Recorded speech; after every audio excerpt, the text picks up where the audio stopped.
네, 오늘 시사병법은 세월호 유가족과 새정치연합의 김현 의원이 연루된 대리기사 폭행 사건을 집중 분석해드립니다. 특히 김현 의원을 둘러싼 진실공방이 한창인데요. 먼저 윤정혜 사회부 기자가 쟁점 사안들 알기 쉽게 정리해봤습니다. 윤 기자 전해해 주시죠. 네, 제가 김현 의원을 둘러싼 의혹들 쟁점별로 나눠서 한번 분석을 해드리겠습니다. 먼저 세월호 유가족과 김현 의원이 술을 마시고 대리기사를 부른 시간, 대리기사들에게는 이른바 골든타임이라고 부르는 시간입니다.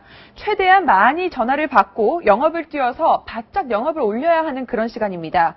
그런데 김현 의원과 유가족들, 이야기가 안 끝났다는 이유로 시간을 끄느라 30분이나 대리기사를 기다리게 했습니다.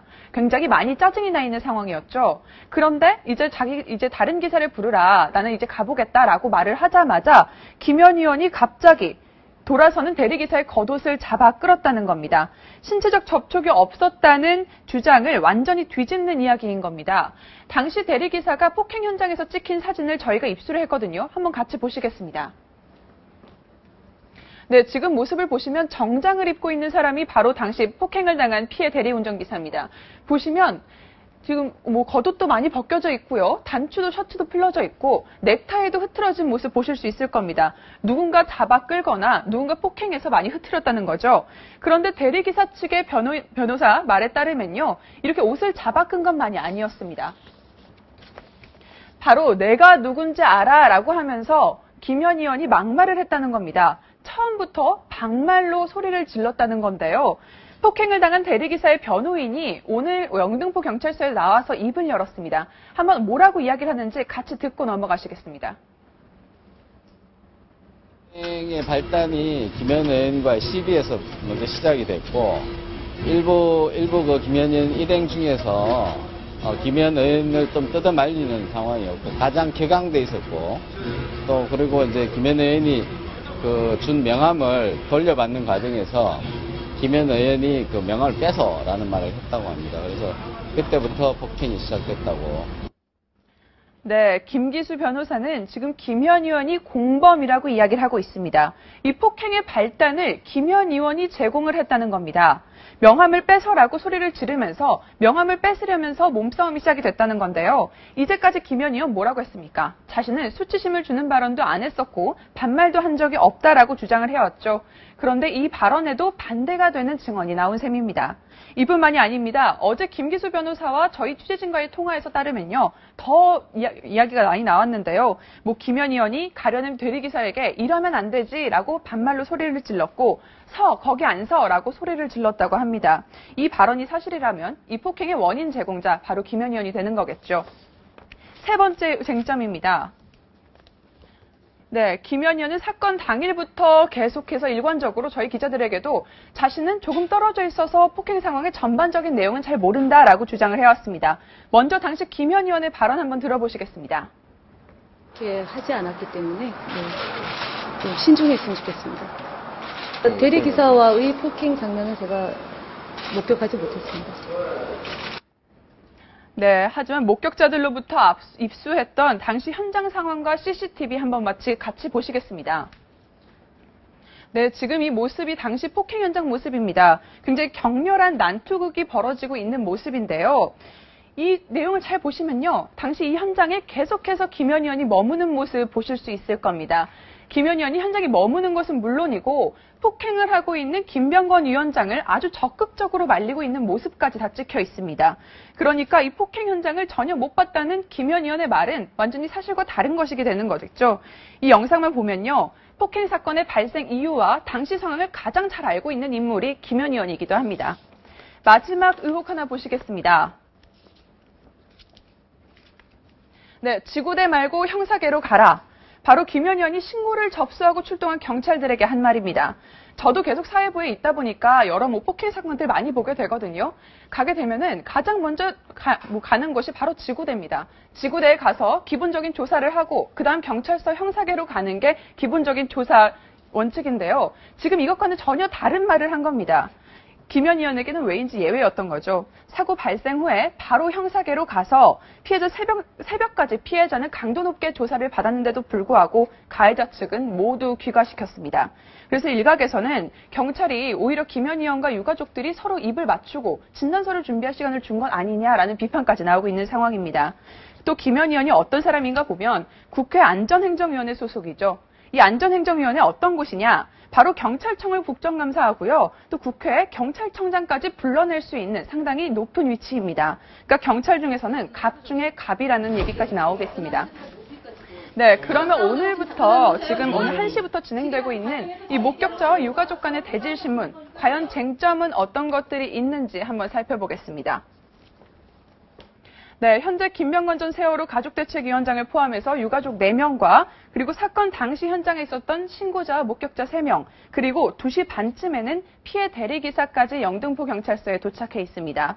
먼저 가장 중요한 것은요, 쌍방폭행 여부가 될 겁니다. 현재 유가족 중에서 이 CCTV에 제대로 찍힌 김병건 위원장을 제외하고서는 혐의를 일부만 인정을 하거나 아예 부인을 하고 있는 그런 상태입니다. 자신은 때리지 않았고 오히려 나는 맞았다라고 주장을 하고 있는 거죠. 하지만 목격자들은 유가족들이 일방적으로 대리기사를 폭행했다라고 이야기를 하고 있는 상황이어서 과연 누구 말이 맞는지 이 대질신문을 통해서 드러날 예정입니다. 또 가정입니다만 만약에 유족들도 맞은 게 맞다라고 하면은 또다시 쟁점이 하나가 있습니다.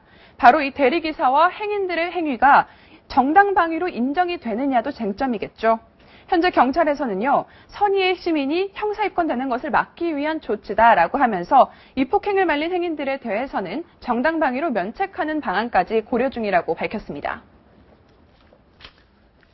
네, 지금까지 윤정혜 기자가 짚어준 세월호 유족과 대리기사의 폭행 사건 쟁점들 짚어봤는데요. 이제 세월호 유가족과 목격자 등의 대질신문 현재 지금 벌어지고 있는데 우리 평론가들과 함께 이용혁 교수, 변환봉 손정혜 변호사와 함께 집중적으로 이번 사건을 짚어보도록 하겠습니다. 네, 좀 전에 우리 윤정혜 기자가 아주 일목요연하게 김현 의원을 둘러싼 쟁점, 그리고 지금 대질신문이 진행 중인 유가족과 목격자, 행인이죠, 행인과의 대질신문 쟁점들을 짚어봤는데, 이걸 좀 전에 우리 윤정혜 기자가 소개한 내용을 토대로 해서 저희가 4가지 주제를 뽑아왔습니다. 4가지 주제로 깊이 있게 한번 입체적으로 짚어보겠습니다. 첫 번째 주제 해볼까요?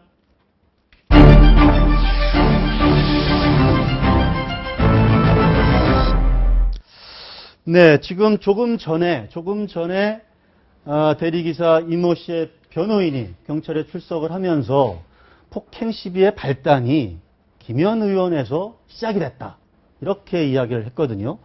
그러면서 김현 의원도 처벌을 원한다, 이렇게 이야기를 했습니다. 자, 김현 의원 어떨까요? 지금 피의자 신분인데 사법 처리가 가능할까요?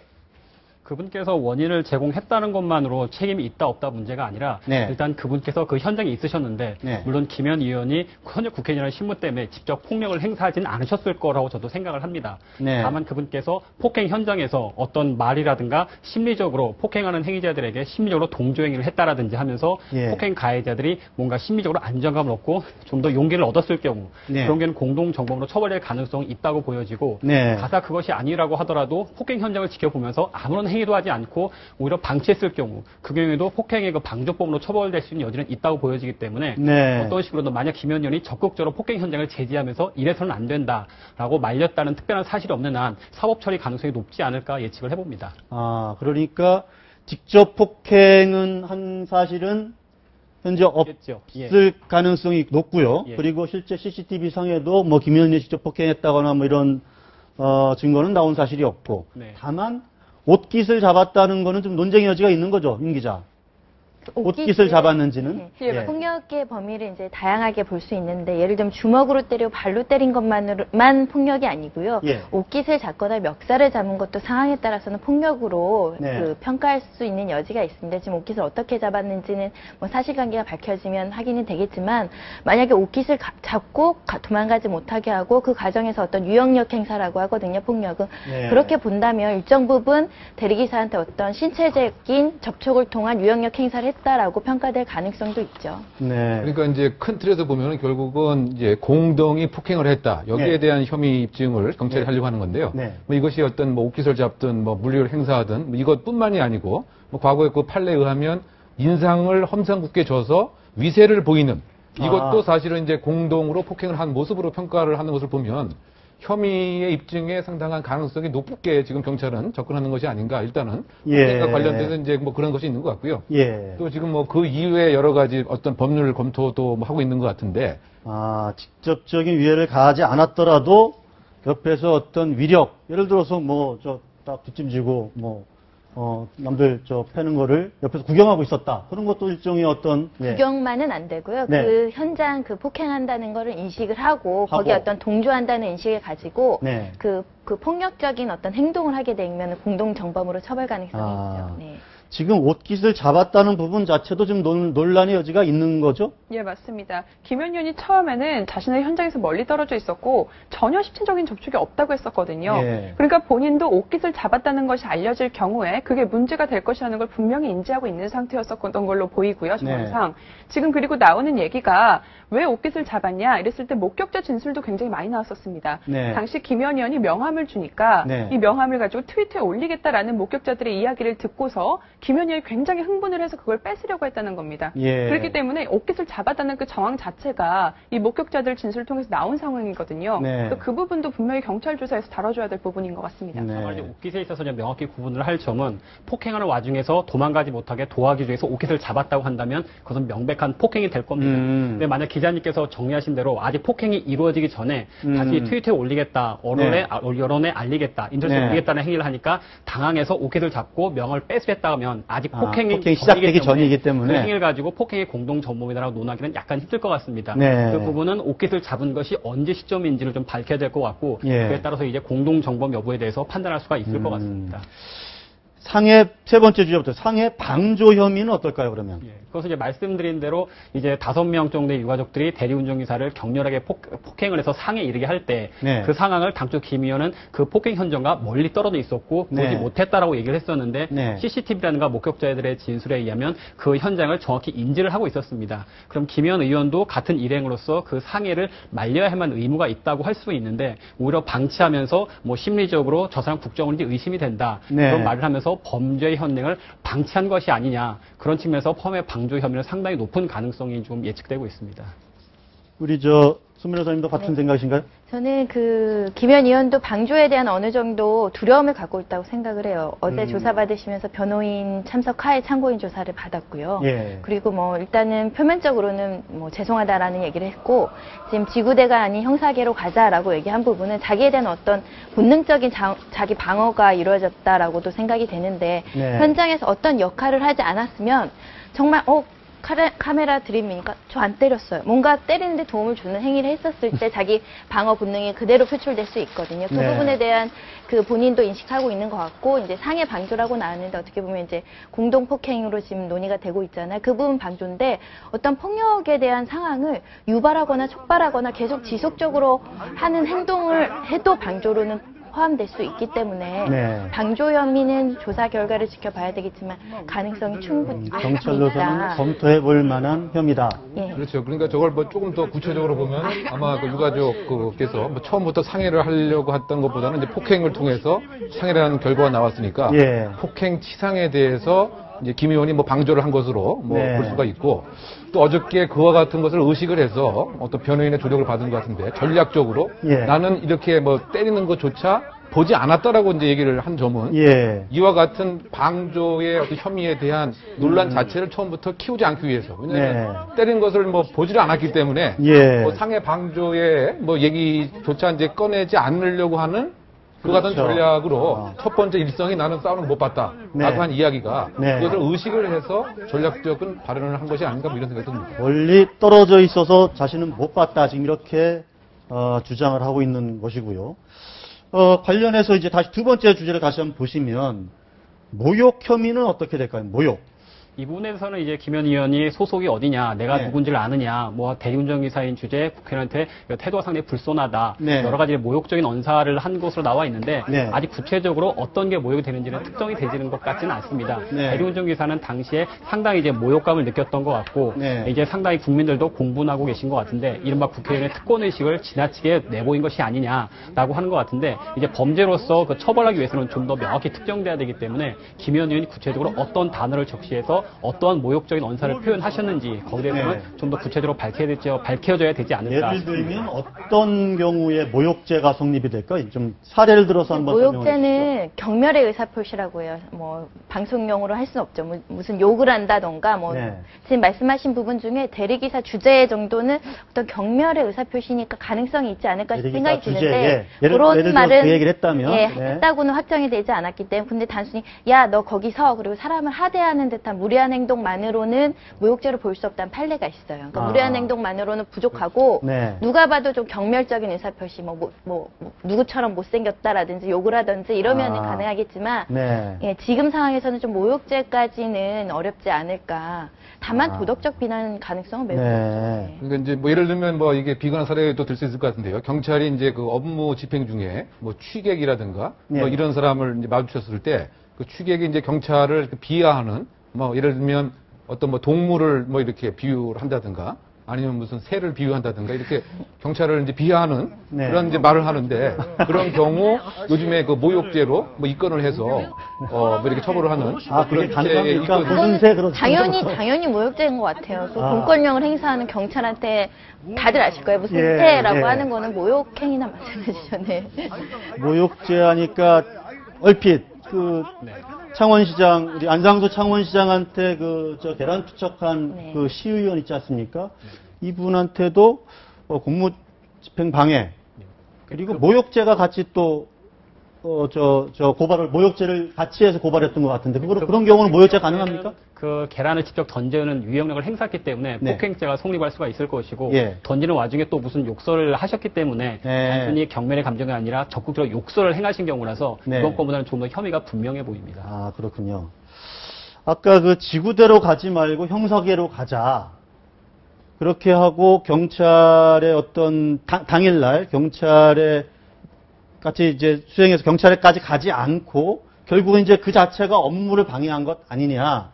그렇게 된다면 업무 방해 혐의가 적용될 수 있는 것 아니냐 이렇게 또 얘기가 나올 수 있는데 그건 어떻게 볼 수 있을까요? 업무방해에 대해서는 지금 약간은 좀 논란이 분분한 것 같은데, 그러니까 대리기사가 나는 이 콜을 받지 않고 다른 콜을 받겠다. 그 네. 부분을 업무방해라고 하는 견해도 있는 것 같고, 네. 말씀하신 대로 경찰이 지구대로 가서 처리를 해야 되는데 경찰서로 가자고 해서 그 부분이 업무방해다라고 네. 얘기도 있는 것 같습니다. 네, 네. 근데 다만 지구대로 가지 말고 경찰서로 가자. 그 자체가 업무방해로 보기는 곤란할 것 같고, 네. 그다음에 대리운전기사에 대한 부분도 뭐 이 콜을 안 받고 다른 콜을 받겠다라는 말을 해서 막았다고는 하지만 네. 아직 실제적으로 그 대리운전기사에게 직접 어떤 콜이 온 것은 아닌 상황이기 때문에 네. 업무방해에 있어서는 조금 더 아직 범죄 사실이 특정되지는 않은 것 같습니다. 그러니까 2번과 4번 같은 경우에 국민의 법감정상 당연히 모욕죄라든가 업무방해죄가 성립되는 것이 맞다고 생각을 하시겠지만 아직 법조인 법적으로는 입장에서 볼 때는 그 범죄 사실로 할 수 있을 만큼 명확히 특정되었다고 보기에는 조금 더 수사가 필요하지 않나 생각됩니다. 이게 좀 수사나 판단이 좀 필요한 부분이 있는 게 이제 변 변호사님이랑 저랑도 의견이 다른데 업무방해죄 같은 경우 지금 문제가 되는 게 지금 30분 기다리다 지쳐서 나 네. 가겠다, 일하러 가겠다 하는 걸 김현 의원이 붙잡고 못 가겠다는 부분이잖아요. 그 다음에 예. 폭력이 벌어져서 실제로 업무를 못했고 그날 뭐 일단 못 벌어졌겠죠. 예. 그 부분은 사실 업무방해는 위계나 위력으로 이제 업무를 방해하면 성립하는 건데 위력이라는 건 힘을 쓰거나요. 네. 자신의 어떤 권력을 써도 업무방해는 해당될 수 있거든요. 근데 만약에 그 대리기사 가려고 했는데 국회의원이라는 어떤 권력을 이용해서 가지 마, 너 못 가, 뭐 이런 식으로 붙잡고 못 가겠다라고 한다면 뭐 정상적인 우리 대리운전기사의 업무를 방해한 거니까 해당이 될 것 같고 예. 다만 지금 지구대로 가자 뭐 형사계로 가자 업무방해는 말이 안 되는 부분이 그럼 지구대는 뭐 정상적으로 뭐 그 수사를 못 하는 건 아니잖아요. 그죠? 네. 예. 그러니까 뭐 두 개 다 똑같이 조사는 받을 수 있는 건데 그 절차에서 이제 선택 가능성의 문제이기 때문에 정상한 업무를 방해할 만한 그런 문제는 아닌 것 같습니다. 예. 그 부분은 뭐 예를 들어서 공무집행방해라든지 다만 이제 이렇게, 수사의 예. 어떤 외압이나 영향력을 행사하려고 할 수는 있겠지만 그게 제까지로는 인정이 안 될 겁니다.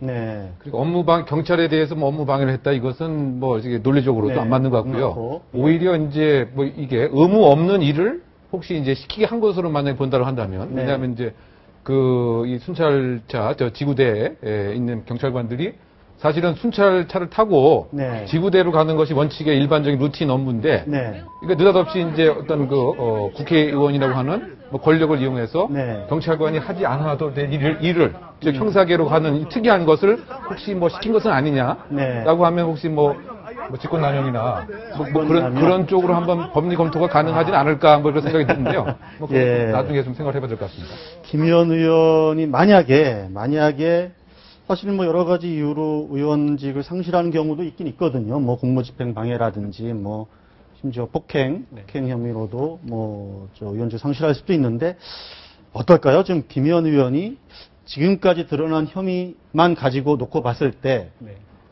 의원직을 상실할 수 있는 가능성도 있을까요? 저는 그 부분에 대해서는 이분이 어떤 처벌을 받아서 그로 인해서 의원직을 상실하게 되는 것보다는 네. 이분이 이런 사태에 대한 도의적인 책임을 지고 먼저 의원직을 사퇴하신 후에 그 후에 형사적인 처벌을 받는 것이 맞다고 생각을 합니다. 네. 그게 어떤 의미냐면은 세월호 유가족들 같은 경우는 이미 자식이나 부모들을 잃은 극심한 슬픔에 있으신 분들이고 사실 어떤 의미에서는 정상적으로 아주 합리적인 사고가 약간은 힘드실 수가 있는 상황입니다. 이미 네. 심적으로 트라우마 있는 상태가 있는 분이시기 때문에 네. 오히려 그분들과 같이 있다가 사고가 났다고 하면은 그분들에게 책임을 돌리고 저 사람들이 때렸지 나는 안 때렸어요라고 주장할 것이 아니라 저 사람들과 부적절한 자리를 갖고 그분들이 잘못된 행동을 막지 못한 책임은 모두 저에게 있으니 더 이상 세월호 유가족들에게 돌을 던지거나 비난하지 마시고 모든 책임은 네. 제가 짊어지겠습니다라는 대승적인 차원을 보이시고 사퇴를 하시는 게 맞는 것이지 끝까지 부인을 하시다가 벌금이나 뭐 집행유예 형을 받으시고 그로 인해 의원직 상실한다는 것은 오히려 그분을 지지해서 비례대표 꿔준 국민들에 대한 예의가 아닌 것 같습니다. 네. 그러니까 의원직 어떤 벌금형이라든가 형벌을 선고받고 의원직을 상실하는 게 아니라 그 전에 의원직을 스스로 사퇴를 하시고 네. 자연인의 관점에서 처벌을 받으시는 게 그분에서 합당한 것이 아닌가 생각을 합니다. 네. 저는 첫 현실적으로 번째, 예. 김 의원은 절대 사퇴하시지 않을 것 같습니다. 그 얘기는 수사하다- 다음 주제에 또 할 네. 기회가 있으니까 계속 이어가도록 하고요. 첫 번째 주제는 이걸로 좀 정리를 하고 두 번째 주제로 넘어가 보겠습니다.